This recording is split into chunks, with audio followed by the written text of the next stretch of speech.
Girl, I know you're thinking, what the hell? Self-sabotage to self-mastery, like, this is a massive transformation, but you need to understand that it's simpler, easier than you think. It's just shifting your brain in a way and a perspective that you're like, I got it. Hi guys, I'm Ren, and welcome back to my channel. This is where we level up and become the best, baddest versions of ourselves together. If you feel like that's a season you are in, please join the gang. This video is all about self-sabotage to self-mastery. How do we get there? Because we all self-sabotage. Most of us self-sabotage and we don't even know. I read The Mountain Is You. I can't remember the author's name, but I will link it below. This book here, and it actually changed my whole perspective on everything. You don't even probably think you're self-sabotaging, but you probably are. Like 95% of the time you are. So knowing when you're doing it, recognizing it, and how to then shift so we can achieve self-mastery is the bag. First of all, you need to figure out how to control your emotions. And when I talk about controlling your emotions, we're not talking about suppressing our emotions. A lot of us, especially me in the past, you might think you're controlling your emotions when you're absolutely fuming about something and you're letting it build and bubble up inside of you. And then a month, 2 months, a year. Some people like suppress emotions for years and they have an absolute meltdown, breakdown. They're suppressing it, so everything on the outside is just going wild. It's making them act funny. You know when you're suppressing because it doesn't feel comfortable, it doesn't feel natural. You feel like you're gonna explode. You can't talk about it. You're very sensitive towards it, and you're just blocking, like it's a blocking mechanism. You're not thinking about it. You're not talking about it. You're just literally trying to push it right down. What we are trying to achieve and how we are going to achieve this is let the mind react. If you want to cry, cry. If you want to scream, scream. If you want to talk about it, if you want to write about it, you need to let those emotions out. But what we're doing is we're controlling how we let the emotions out. So instead of having that big blast off at that person, or breaking down in public, or doing all these actions and drinking loads and taking drugs or whatever it is to like deal with the pain, we're feeling the pain, but then we're controlling our actions to it. We're doing it in a healthy way. So this is one thing that meditation is really good for. It teaches you to kind of experience your emotions and these feelings. It'll be like a watcher buyer in your mind. So like I've literally got to the point now where something will happen, I'm like, I'm so angry, I'm going numb, I'm fuming, like I'm literally saying this in my head like, oh my god, like I want to scream right now, but I'm choosing. I then decide, you know what, I'm not going to do that because I know the outcome isn't going to be the best. But then I can then go home and I might write in my journal and just completely like just go mad, or I might scream, I might hit a pillow, I might go to the gym, I will then release it in a way I need to release it. I might just go in the car and scream or cry. So it's observing the emotions and then controlling how we release them. So we're not suppressing them, we're letting the brain feel embarrassed, feel guilty, feel sad, feel angry, but we're then controlling our reaction to it. And good time you will find how you best control it, what makes you feel better, what you feel like you need to do. Running is amazing for me because it takes up so much energy and it is like so hard and like intense on your body. You physically like can't think about it. Like it's just so much energy that I can't think and stress about what I was stressed about because I'm just trying to like breathe, like my lungs are on fire. And then when I do finish my run, it feels so good and just like, yes, I've achieved that, and I just automatically feel relaxed and relieved. So for me, that is a great way where if I'm really frustrated or annoyed, like, okay, let me just go for a run. So you will then find your way of doing it, but do not suppress, control, experience the emotion, but control how you're then letting that emotion come out. Learn to trust yourself, girl. You know, I know. And do you know what it is lately? So I've read a book before, I can't remember, it wasn't The Mountain by You, but it was talking about how when like we have our gut is very important, our gut's here. Everyone talks about gut feeling, trust your gut, knowing which one is which. So you'll have a gut feeling and then you'll have your anxiety, your fear talking. But I always explain your gut feeling is like it comes really quick, it comes really easy. It's the first initial feeling that you have that probably comes and leaves you as quick as it comes. But your fear and your anxiety is the rational feeling. It's the one where you hear loads of voices in your brain. It's like, oh no, I've got to do this because of this and this and this and this and this and this and this. Because my brain literally does this 24/7 all day. That is your fear, that is your anxiety, that is your brain trying to rationalise. Your gut doesn't rationalise. Your gut can't predict what's going to happen in the future. Your gut can only give you a reaction or a feeling to something in this moment. So if you're already thinking, oh my God, but this is going to be the outcome and this is going to happen, that's not your gut.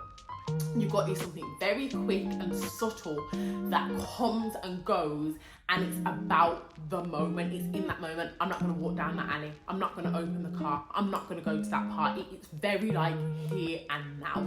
That is your gut. So start finding that. And one way to practice this, I can't remember where I heard this, but it really is worked because I've been practicing it. Every time you get that little feeling to do something, go ahead on it. Like, follow through.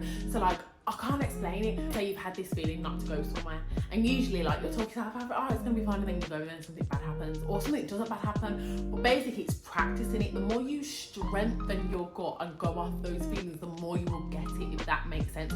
So now if I hear something like, do this, I just do it.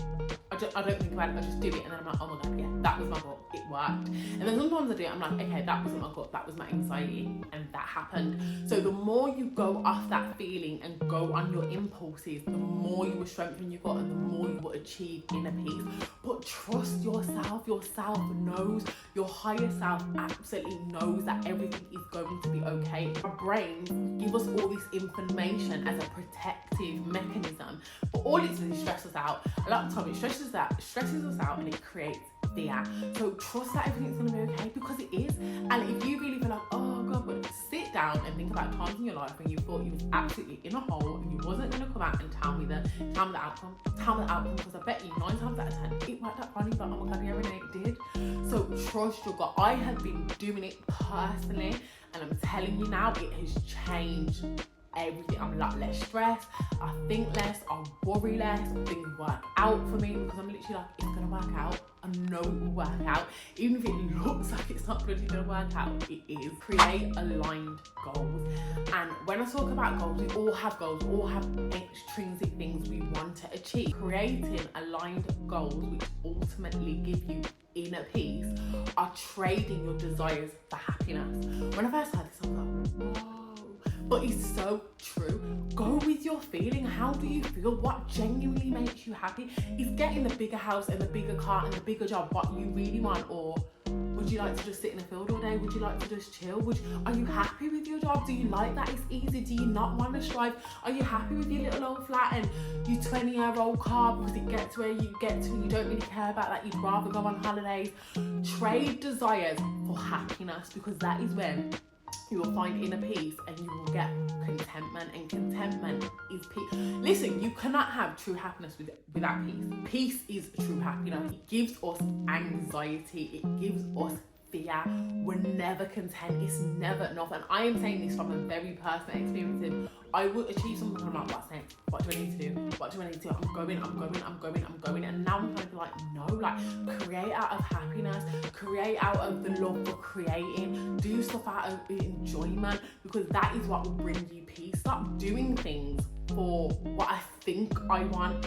Oh, that car's gonna make me feel that better, that house, that job. No, like if you're happy in your little old house, in your little old car, in your little old job, or not working, if you do have a 9 to 5 and you're hearing all this, oh, I want to be an entrepreneur, CEO, and you're like, no, do you know what? I actually like my job. It's easy. Like, I like not being a manager. I like not having to worry about my next paycheck.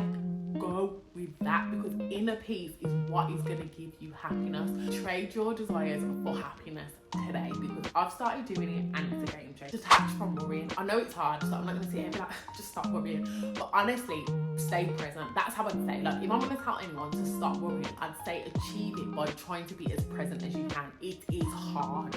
You will say stuff, I'm going to be present, and then you'll be thinking, oh, no, not present. But the more you catch yourself going and bring yourself back, and you're training your mind. It's literally like doing a workout, setting the gym. Every time you notice you've gone off and you're like, I need to go back, I've gone off, I need to go back. You are training, you are building. Before you know, you're like, oh my God, I can go 20 minutes, 30 minutes without going off in my head. And it's the dumbest thing. You could be washing up. Just think about the cups, the water, the soap, the running, like the task you're doing. You might be on a walk, look at the leaves, the trees, the wind. Be present. There's a book called The Power of Now, and I need to read it again. I read it about a year and a half ago. I remember it was in COVID, at the end of COVID, and I need to read it again because lately I've been in my head a lot, and I'm like, do you know what? That book really grounded me. It really helps you to be present and stop worrying. But to stop worrying, you need to be present, because unless there's not a problem, unless that problem is not here right now in your face, then there's nothing to worry about. And it's as simple as that. You're like, no, but literally there's not. Because even if you're worried about the rent next week, you worrying from now till next week is only stressing out. It's giving you more anxiety. You might as well worry next week on rent day or when the landlord calls you, because have all that anxiety for that moment. Why can you not enjoy from now till then? And what happens is when you start worrying, you get present and you quiet your mind, and you ask God, you ask the universe, whoever you believe in, to guide you and think of a solution. I surrender the story to the universe. That is one of my favourite affirmations. It will just come, because you can't get feedback from the universe, from God, from your brain, from your higher self if your mind is busy. It comes when you're quiet. So you can say, do you know what? I really need a way to pay that rent. And then just enjoy and just release and just trust that it will work itself out. And I'm telling you, something will happen in that time, in that space, where it's like, oh my God, it's sorted out.